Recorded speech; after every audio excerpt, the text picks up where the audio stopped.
दोस्तों आज की इस वीडियो में हम लोग द्विघात समीकरण को द्विघाती सूत्र से हल करना सीखेंगे। तो ये जो आपको द्विघात समीकरण दिखाई दे रहा है इसी को हम लोग द्विघाती सूत्र से हल करेंगे। ठीक है, तो हम लोग उसको इसी सूत्र से हल करेंगे। इसी सूत्र को हम लोग द्विघाती सूत्र के नाम से जानते हैं और इसी सूत्र को श्रीधराचार्य सूत्र के नाम से भी जाना जाता है। ठीक है ना। तो ये जो सूत्र है कक्षा 10 वाले बच्चों को समझना बहुत ही ज़रूरी है, क्योंकि ये अकेला सूत्र भले ही है लेकिन इस एक सूत्र के जरिए आप पूरे किताब में जितना भी द्विघात समीकरण है आप उन सभी को लगा सकते हैं, भले ही वो रूट वाला क्वेश्चन हो चाहे बिना रूट वाला क्वेश्चन हो। केवल इस एक सूत्र की सहायता से आप सभी द्विघात समीकरणों को बहुत ही आराम से लगा सकते हैं। ठीक है ना। तो आप लोग इसको हल करने का तरीका अच्छे से समझिए। तो देखिए सूत्र में ए बी सी था, तो सबसे पहले हम लोग इसके जरिए ए बी सी लिख लेते हैं। ठीक है ना। तो यहाँ पे लिख लेते हैं ए और ये हो जाएगा बी, ये हो जाएगा सी।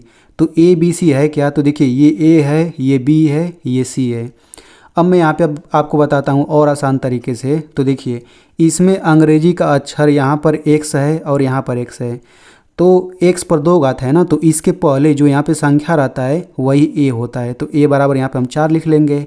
वैसे ही थोड़ा सा आगे बढ़ेंगे तो यहाँ पे अंग्रेजी का अक्षर एक्स है, तो इसके पहले वाला बी होता है, तो बी बराबर 10 हो जाएगा। लेकिन 10 नहीं होगा क्योंकि 10 से पहले माइनस है ना, तो हम लोग -10 लिखेंगे, इतना आप ध्यान रखिए। यानी कि 10 के पहले माइनस है तो हम लोग चिन्ह के साथ लिखते हैं। ठीक है। अगर 10 के पहले प्लस रहता तो हम लोग यहाँ पे +10 लिखते हैं। और चूंकि आप ध्यान दीजिए अगर +10 लिखा हुआ है तो हम लोग प्लस को हटा भी सकते हैं। ठीक है ना। तो यानी कि अगर यहाँ पे प्लस रहेगा ना तो केवल हम लोग यहाँ पे 10 लिखेंगे। ठीक है।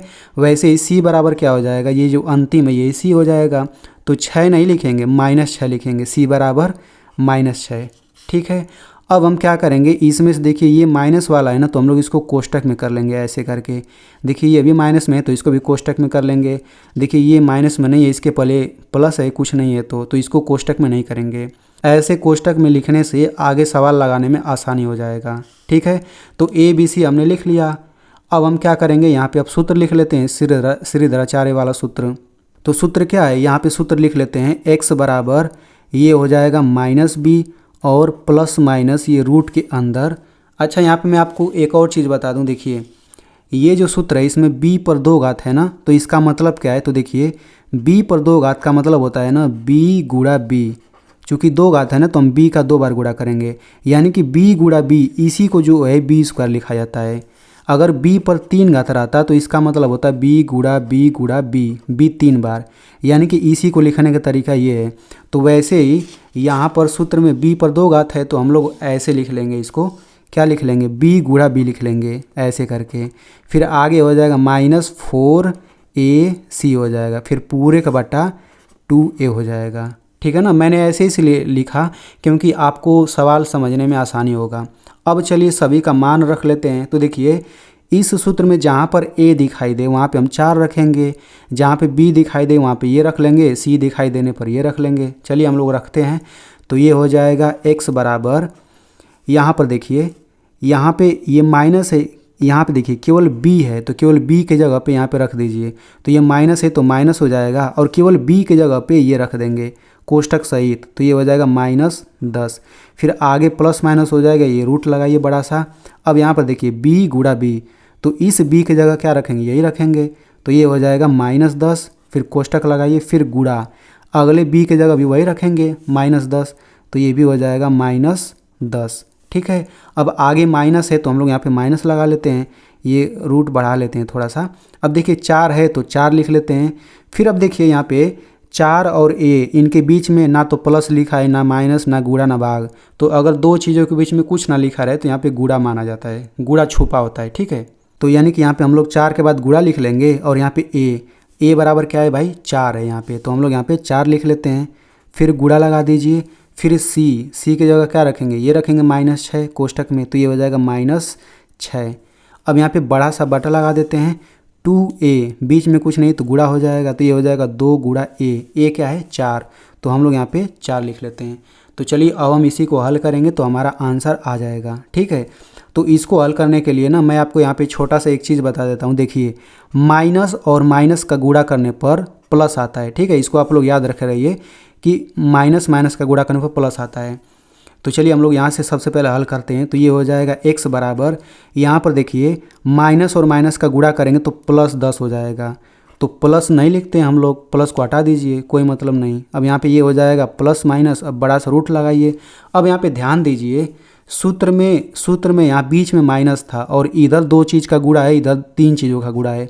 तो ये बीच में माइनस रहने दीजिए। हम लोग सबसे पहले इन दोनों का गुणा करते हैं, फिर इन तीनों का गुणा कर लेंगे और बीच में माइनस लगा देंगे।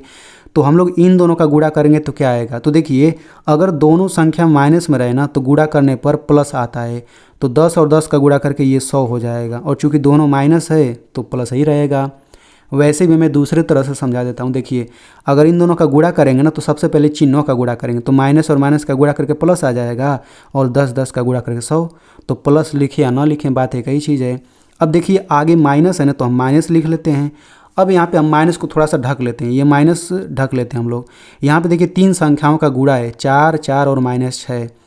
तो इन तीनों का कैसे गुणा करेंगे, तो ध्यान दीजिए इन तीनों संख्याओं में एक माइनस है ना, तो गुणा करने पर माइनस में आएगा। तो 4 चौक को 16 और 16 छके 96, यानी कि गुणा करके 96 आएगा। मतलब माइनस है तो -96 आएगा।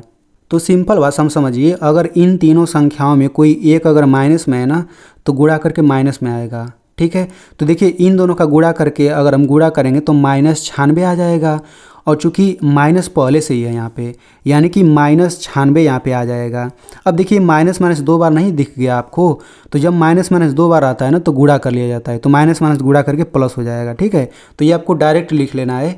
देखिए यहाँ पे अच्छे से आप समझ लीजिए, इसी में गलती करेंगे तो यहाँ पे गलत हो जाएगा। फिर एक बार फिर से समझिए, देखिए मैंने इस माइनस को छोड़ दिया, मैंने इन तीनों का सबसे पहले गुणा किया।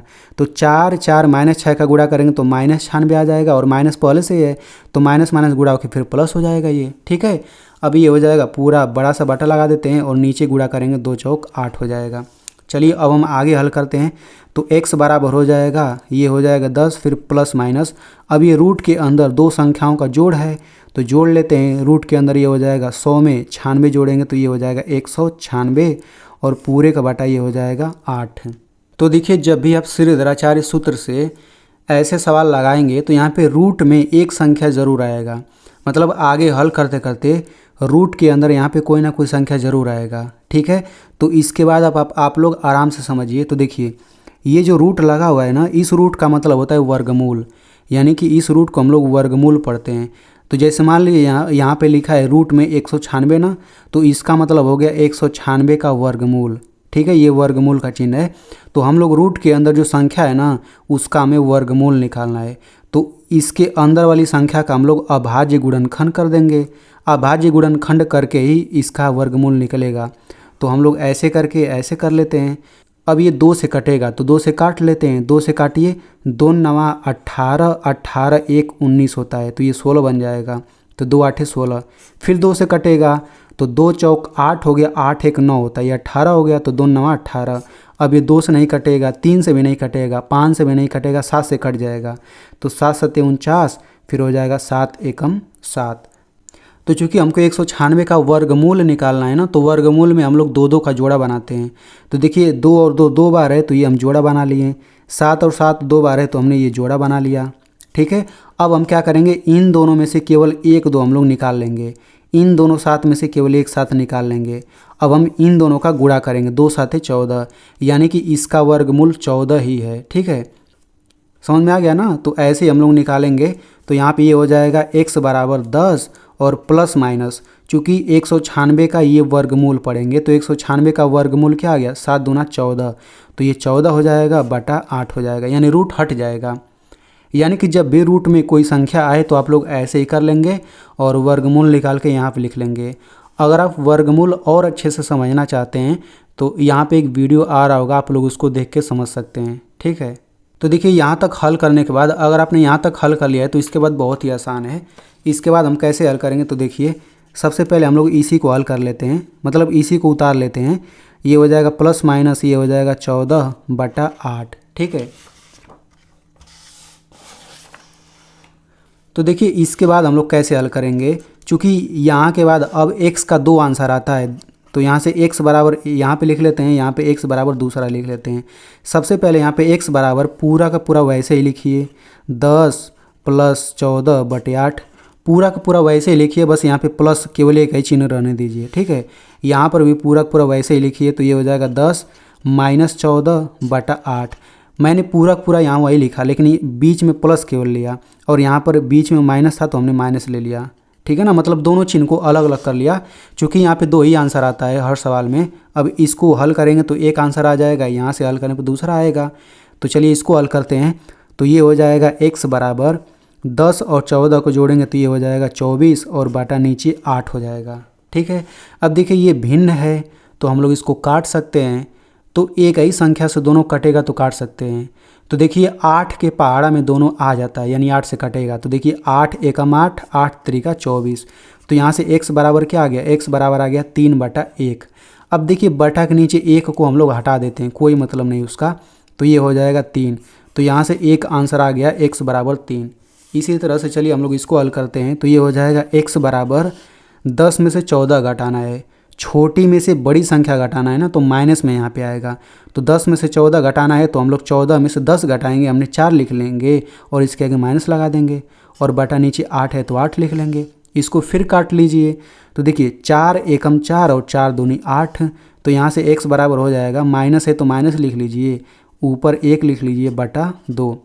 अब बहुत लोग सोचेंगे यहाँ से 1 हम लोग हटा देंगे, -2 आंसर आ जाएगा, लेकिन नहीं, केवल बटा के नीचे 1 रहता है तब हटाते हैं। बटा के ऊपर 1 रहेगा तो उसको नहीं हटाया जा सकता, यानी कि दूसरा आंसर ये आ जाएगा, x बराबर -1/2।